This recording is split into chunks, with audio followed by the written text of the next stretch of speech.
प्रार्थना से बल। जब साधक के जीवन में परीक्षा के ऐसे क्षण आए तो उसे हृदय के अंतरतम प्रदेश से भगवान से पवित्रता और शक्ति के लिए प्रार्थना करनी चाहिए। असावधानी और अविचार पूर्वक बिताए गए विगत जीवन में जो अशुद्ध संस्कार आकर जमा हो गए हैं, उन्हें मन से हरदम के लिए निकाल देने की प्रार्थना करनी चाहिए और भगवान से व्याकुल होकर कहना चाहिए, प्रभु मुझ पर कृपा करो, पुराने अशुद्ध संस्कारों को इस प्रकार निकाल दो कि वे पुनः पास न फटक पाए। गीता में कहा है, विषया विनिर्वन्तते निराहारस्य देहिन रसवर्जो रस आप्यस्य परम दृष्टवा निवर्तते। अर्थात जब हम मन को विषयों से हटा लेते हैं तो विषय हमसे दूर तो हो जाते हैं, पर उनके प्रति पुराने संस्कारों के फलस्वरूप रस बना ही रहता है। उस परमात्मा को देख लेने पर वो रस भी नष्ट हो जाता है। अतः ईश्वर से प्रार्थना करो, हे शक्ति स्वरूप मुझे शक्ति दो, हे बल स्वरूप मुझे बल दो। आध्यात्मिकता में रुचि जगाओ। तुम्हें उन वस्तुओं के प्रति अरुचि जगानी चाहिए जो तुम्हारी इंद्रियों को आकर्षित करती है तथा जो पुराने संस्कारों को उभारने में सहायक होती है। यहाँ तक कि ऐसे व्यक्ति के प्रति घृणा का भाव भी उपजाना एक बार क्षम्य हो सकता है, जिसका संपर्क तुम्हारे भीतर के दानों को जगाता हो।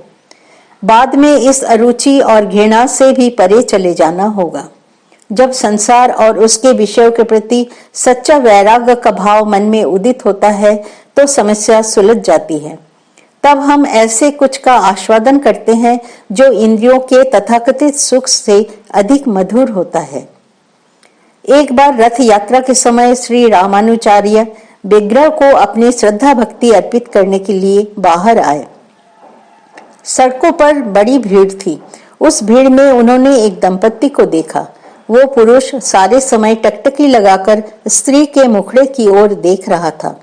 उसे न तो यात्रा का भान था न विग्रह का। वो तो अपनी प्रियतमा के चेहरे में ही मानो गड़ा हुआ था। रामानुज ने उस व्यक्ति से पूछा, भगवान की इतनी सुंदर शोभा यात्रा निकाली गई है और तुम उधर न देख इस स्त्री की ही ओर देख रहे हो, क्या बात है? उसने उत्तर दिया, अजी आप देखते नहीं उसकी नाक कितनी सुंदर है, वो मेरी प्रिया है। तत्पश्चात करुणा के वश हो श्री रामानुज ने उस व्यक्ति को ऐसे सौंदर्य का दर्शन कराया जो उस स्त्री के मुखड़े से अनंत गुना अधिक था। उनकी कृपा से वे दोनों स्त्री पुरुष गलत रास्ता छोड़ उनके सानिध्य में आ गए और आगे चलकर बड़े संत हुए। श्री रामानुज ने उस व्यक्ति को जो दर्शन कराया था वो समस्त भौतिक गरिमा और मानवीय प्रेम से श्रेष्ठ था। इसलिए उसका भौतिक प्रेम धीरे धीरे शुद्ध आध्यात्मिक में रूपांतरित हो गया। हमारी भी दशा अधिकांशतः इस व्यक्ति के समान है। हम उच्च आदर्श का चिंतन और तदनुरूप जीवन बिताने के बदले भौतिक सुखों के पीछे भागते हैं और इस प्रकार जीवन के वास्तविक सौंदर्य से स्वयं को वंचित कर लेते हैं। हम अपनी इंद्रियों और प्रवृत्तियों के दास बन जाते हैं। इससे जीवन की महत्ता का बोध हमें नहीं हो पाता। प्रलोभन से बचने का उपाय। यदि तुम्हें ऐसा लगे कि किसी प्रकार का प्रलोभन तुम्हें डिगा रहा है तो तुम उन बुरे विचारों के अशुभ परिणामों का चिंतन करो अथवा ऐसे व्यक्ति के जीवन के बारे में सोचो जो पवित्रता और त्याग की साकार मूर्ति हो। कभी कभी इस प्रकार का अभिमान हमें बचा लेता है कि मैं प्रभु का भक्त हूँ, मैं कुलीन परिवार का हूँ, मैं शरीफ हूँ, मैं तो आध्यात्म के रास्ते चलना चाहता हूँ, अतः ऐसे कृत्य मुझे शोभा नहीं देता। श्री कृष्ण अर्जुन से गीता में कहते हैं, क्लेबम माश्म गम पार्थ नय तत्व युपपद्यते क्षुद्रम हृदय दौर्बल्यम त्यक्तोत्तिष्ठ परंतप। अर्थात हे शत्रुतापन यह कायरता छोड़ो, वो तुझे शोभा नहीं देती। हृदय की इस क्षुद्र दुर्बलता को त्याग कर खड़ा हो जा। अपनी कामनाओं और ऐन्द्रिक सुखों के वेग में बह जाना कायरता और पौरुषहीनता का ही लक्षण है। यह बात स्त्री के लिए भी लागू होती है। जो यथार्थ पुरुषार्थित है वो कभी भी अपनी वासनाओं को अपने ऊपर प्रभुत्व नहीं डालने देते। प्रत्येक साधक को अर्जुन के समान शत्रुतापन बनना पड़ेगा।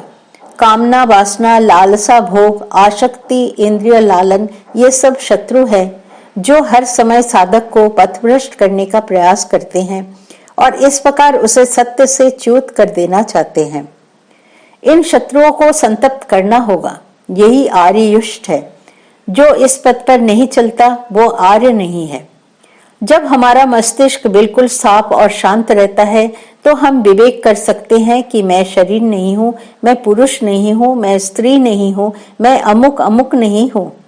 आध्यात्मिक जीवन का मतलब है देहबोध, यौन भावना और समस्त उपाधियों के बुलबुले को फोड़ देना। यह बुलबुला हमारे इंद्रिय लालन के कारण सागर के फेन के समान खड़ा हो जाता है और फोड़े नहीं फूटता। परीक्षा की घड़ी में निम्न प्रवृत्तियों पर नियंत्रण कैसे रखें? जब जीवन के सागर में हमारी यह छोटी सी नौका इंद्रिय थपड़ों के कारण डगमगाने लगती है तो उस समय पतवार को थामे रहना अत्यंत कठिन हो जाता है। हम इतने पौरुषहीन और अनार्य होते हैं कि ऐसे समय हम पतवार को रख देना चाहते हैं और बहाव में अपने आप को डाल देते हैं। ऐसी परिस्थिति में यांत्रिक रूप से ही सही पर इष्ट मंत्र का जाप चलने दो। ऐसा प्रकट न करो कि तुम डर गए हो। अपने ऊपर परिस्थिति को हावी न होने दो। स्वाभिमान को जगा कर रखो। एक अवस्था में यह स्वाभिमान हमारी बड़ी सहायता कर सकता है। अपने को भेड़ मत बना लेना। यह सही है कि ऐसी अवस्था में मस्तिष्क किंग कर्तव्य विमूढ़ हो जाता है और आत्म संयम बड़ा कठिन हो जाता है। जब वासनाओं और पुराने संस्कारों का प्रभाव बड़े वेग से हम पर उमड़ता है उस समय हम क्या करें? यदि तुम स्वयं ही अपने ऊपर नियंत्रण पाने में असमर्थ हो तो अपने किसी साथी साधक के पास चले जाओ और उसके साथ सत्य चर्चा करके मन को दूसरी ओर फेरने की कोशिश करो। ऐसे समय अकेले मत रहो और उठने वाले विचार के प्रभाव में मन को मत बहने दो।